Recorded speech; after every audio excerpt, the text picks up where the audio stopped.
तो मैं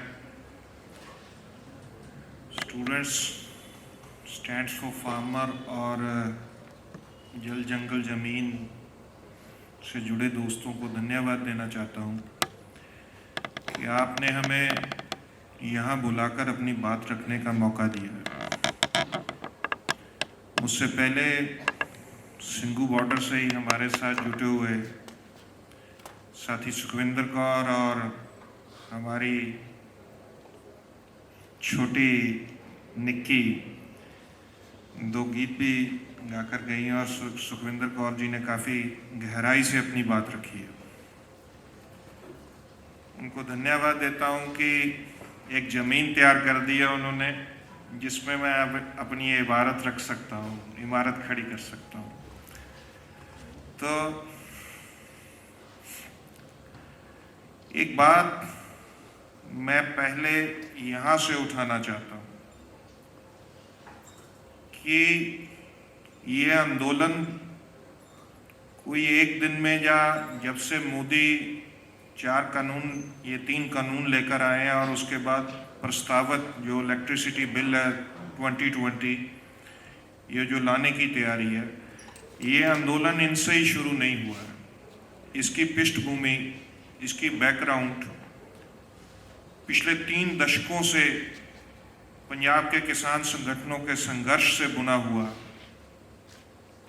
एक एक दिन पल पल साल दर साल उन्होंने WTO की नीतियों के खिलाफ, न्यू इकोनॉमिक पॉलिसीज़ के, कौमांतरी मुद्रा कोष के कि जो ये न्यू इकोनॉमिक पॉलिसीज़ की नीति है इसके खिलाफ जिस तरह से किसानों को जागृत किया और ग्रीन रेवोल्यूशन का जो विकास का साम्राज्य मॉडल था, साम्राज्यवाद का, उसके खिलाफ जिस तरह से ज़मीनी सतह पर मेहनत की है, आज ये आंदोलन उस मेहनत का नतीजा है, इसलिए ये सामने आया। दूसरा, ये आंदोलन कोरोना की दहशत को हराकर आगे बढ़ा। मोदी हुकूमत कोरोना की आड़ में लोगों के ऊपर एक पूरा आर्थिक हमला लेकर आगे बढ़ी है। जब सारा देश इस महामारी को समझने में लगा हुआ था और उसको अंदर बंद कर दिया गया था, उस समय उसने कि कोई ऑपोजिशन नहीं होगा तो इस तरह का एक हमला बोला। वो एग्रेरियन सेक्टर पे भी बोला, वो लेबर लॉज को जो अमेंड किया है, नए लेबर कोड लेकर आई है, उसके रूप में मजदूर जमात पे भी बोला। तो इस हिसाब से पूरा एक हमला है जो वो इस देश के लोगों के ऊपर किया गया। और उस समय जब सभी लोग ये बीमारी से डर रहे थे, उन दिनों पंजाब के किसान संगठनों ने ज़मीनी सतह पर रिस्क लेकर गवर्नमेंट का रिप्रेशन सहकर मेहनत किया और लोगों को जागृत किया और इन कानूनों के खिलाफ लड़ने के लिए एक माहौल तैयार किया। FIRs हुई, पुलिस केस रजिस्टर हुए, जेलों में धकेला गया साथियों को, लेकिन फिर भी वो मेहनत करते गए और उसी मेहनत का नतीजा ये था कि एक अंडर करंट तैयार हुआ पंजाब में कि दिल्ली को घेरने के लिए जाना चाहिए। और इस तरह की भी बात थी हमारे दिमाग में कि ये आंदोलन लंबा होने वाला है, क्योंकि इस देश में प्रोक्योरमेंट का जो सारा ढांचा है वो बहुत अनइवन है।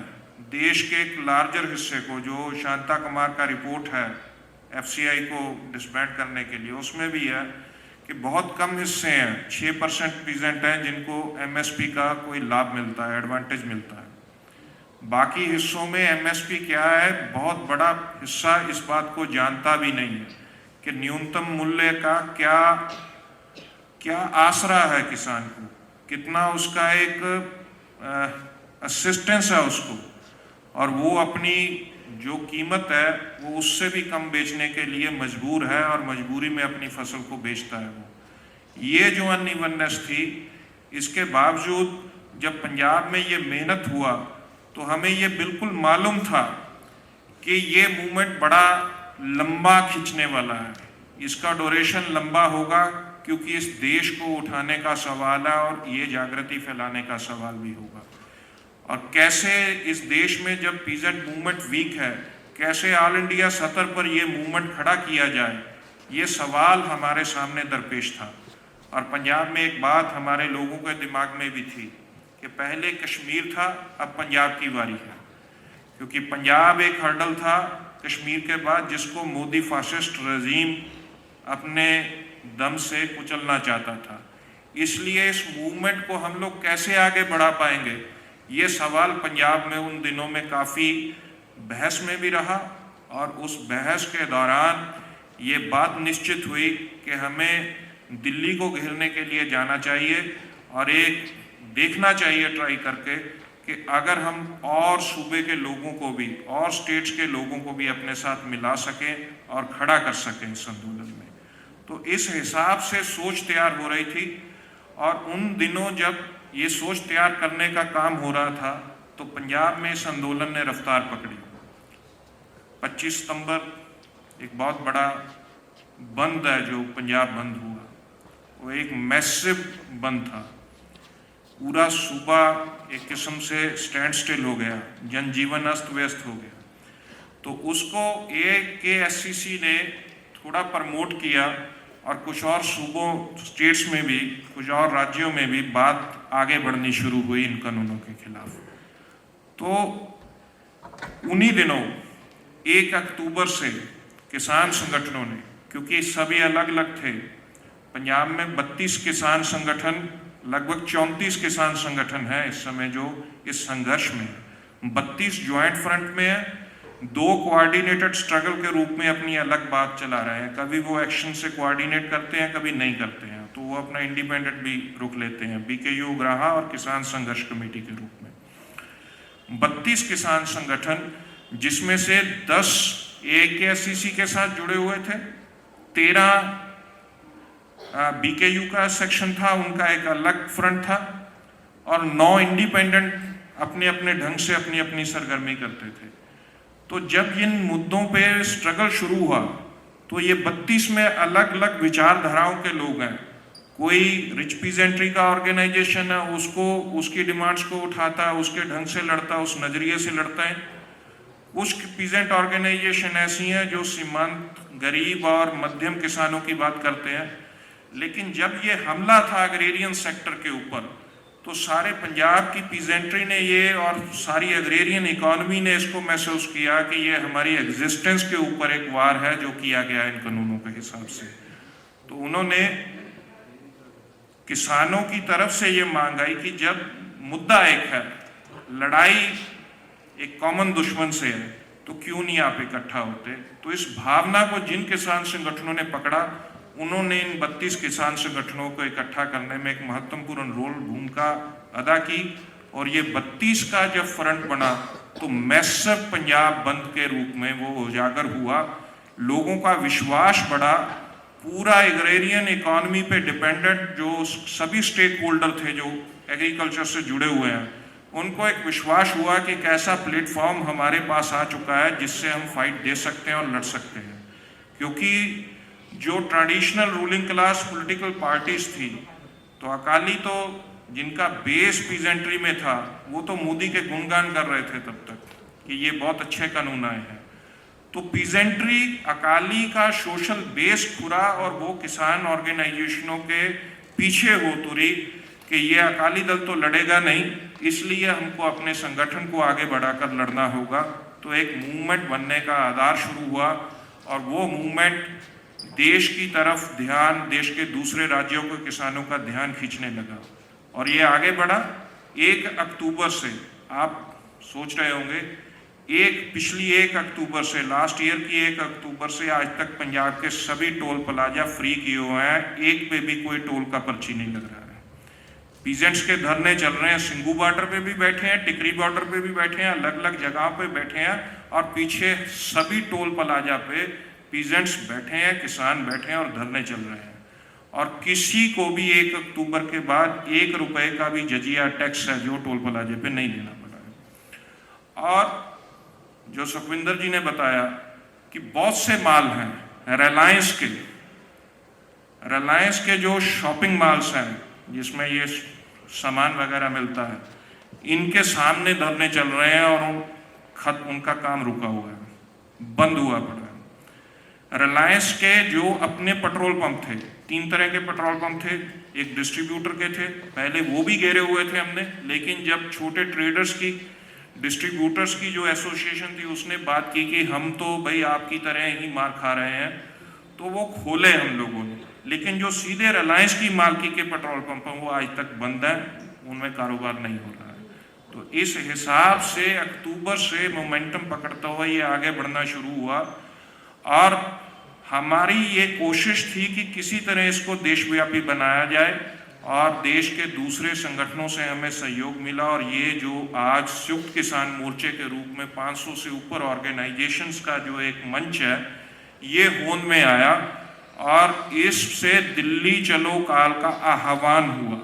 हमें मालूम था कि पंजाब में ये अंडरकरंट है, पंजाब से लोग उठकर जाएंगे दिल्ली की तरफ, क्योंकि पंजाब की पीजेंट्री के माइंड में एक बात चल रहा था कि एक दफ़ा दिल्ली से 2-2 हाथ करके देखेंगे कि क्या बनता है, पंजाब में लड़ने से अकेला कुछ नहीं होगा। तो वो चली और वो चली तो एक इतिहास बना। वो इतिहास आज उसकी गाथा गाई जा रही है। ये हमने भी इमेजिनेट नहीं किया था। मेरे को ये बात कहने में कोई हिचकिचाहट नहीं है, सुखविंदर जी भी यहीं पे बैठे हुए हैं। ये पंजाब की पीजेंट लीडरशिप ने भी इमेजिन नहीं किया था कि इस तरह का इतिहास बनेगा और लोगों ने जिस तरह से रिस्पॉन्स दिया, ये इतिहास आज आपके सामने है, जो दिल्ली की अलग अलग सरहदों पे, बॉर्डर्स पे बैठा हुआ एक इस तरह का मूवमेंट खड़ा कर रहा है जिसकी लपटें अब इस तरह से फैल रही हैं कि आज हम कलकत्ता के ऑडिटोरियम में एक खास किस्म की जो मिडिल क्लास ऑडियंस है उसको अपनी बात कहने के लिए आए हुए हैं। साथियों, ये भारत बंद हुआ, बात चलनी शुरू हुई। आज बात ये है कि मेरे को पिछले दिनों कारमा और बीबीसी के 2 जर्नलिस्ट मिले और उन्होंने बताया कि दिल्ली में बैठने से ये हो रहा है कि दिल्ली यूनिवर्सिटी में पढ़ने वाले बहुत से स्टूडेंट्स को ये मालूम पड़ा कि एमएसपी क्या होता है और प्रोक्योरमेंट कैसे होती है फसल की। तो इस हिसाब से इस देश के सामने किसानों का मसला क्या है वह उभरना शुरू हुआ। देश के बहुत बड़े हिस्से में हमें नहीं मालूम हमें कहाँ कहाँ से फ़ोन आए। हमारे वाइस प्रेसिडेंट को हिमाचल की लाहौल स्पीति से फ़ोन आया, भले ही हमारा साथ का स्टेट है वो, लेकिन लाहौल स्पीति से फ़ोन आया जो सेब प्रोड्यूस करता है, एप्पल प्रोड्यूस करता किसान है, कि ये एमएसपी क्या होता है हमें जरा बताइए। तो फेसबुक लाइव हो रहे हैं, पीजेंट लीडर बीबीसी तक जा रहे हैं। तो ये महिमा है, ये आंदोलन की महिमा है, ये मूवमेंट की महिमा है। और जब किसान उठा है तो ये उठने का आलम ये हुआ कि हरियाणा भी साथ हो लिया। जो मोदी हुकूमत ये बोल रही थी कि ये सिर्फ एक सूबे का आंदोलन है, मानने लग गई है कि 3 सूबों का आंदोलन है। और आज आपसे मुखातिब होकर हम लोग ये आशा कर रहे हैं कि बंगाल भी इसमें उसी हिसाब से आगे कदम से कदम बढ़ाएगा और ये हम उनको मानने के लिए मजबूर करेंगे कि ये देश के किसानों की लहर है, ये 1 या 2 सूबे की बात नहीं है, ये देश की एग्रेरियन इकोनॉमी को बचाने की सवाल है। और ये एग्रेरियन इकोनॉमी को हम बिल्कुल भी बहुराष्ट्रीय कंपनी और यहाँ के कॉरपोरेट के हवाले करने की कतई इजाजत नहीं देंगे।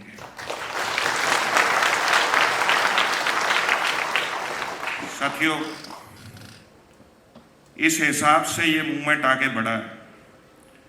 ये मूवमेंट सपाट लाइन में नहीं होता है, एक फिक्स लाइन में आगे नहीं बढ़ता है, इसमें जिग जैग है। संयुक्त किसान मोर्चा और इवन पंजाब के संगठनों में भी डिफरेंट ट्रेंड्स हैं। इन ट्रेंडों में अंदर इनर संघर्ष भी होता है, इनर संघर्ष भी जारी है, वो आज भी जारी है, 26 जनवरी की परेड से पहले भी जारी है और 26 जनवरी की परेड के बाद भी जारी रहेगा। हुकूमत इस आंदोलन को थकाकर, लंबा खींचकर और इसकी यूनिटी को ब्रेक करना चाह रही है। वो इस फिराक में है कि इसको बदनाम किया जाए, लेकिन ये उस तरह का आंदोलन नहीं है जिसमें हिंदू मुसलमान हो सकता हो। इस देश में किसान सभी धर्मों से है, सभी जातों से, खेती में सभी जात धर्म के लोग हैं, इसलिए इसमें हिंदू मुसलमान नहीं हो सका। तो फिर इसको कभी खालिस्तानी, कभी माओवादी, कभी नक्सलवादी, कभी बकवादी, इस तरह से करके इसको बदनाम करने की कोशिश की गई। अब ये पेश करने की कोशिश की जा रही है कि किसानों के पास कोई तर्क नहीं है, किसान अपनी बात पे अडिंग हुए हैं। तो हम आपके सामने ये बात रखना चाहते हैं कि इस देश में कॉन्स्टिट्यूशनली 3 लिस्ट है जिसपे विधान पालिका को, पार्लियामेंट या आप असेंबलीज को लॉ बनाने की अलग अलग इजाज़त है। यूनियन में लिस्ट में सेंट्रल लॉ बना सकता है, स्टेट लिस्ट में स्टेट, और संवर्ती जिसको कंकरेंट सूची बोलते हैं उसमें दोनों ही बना सकते हैं। और उसमें सेंटर का लॉ है जो उसकी इंटरप्रिटेशन को ऊपर माना जाता है। तो एग्रीकल्चर का सब्जेक्ट स्टेट सूची में आता है, ये अनकॉन्स्टिट्यूशनल लॉ है। और उन्होंने एक हवाला दिया है जिसको लेकर उन्होंने कानून बनाया है, जो मोदी की ब्यूरोक्रेसी है।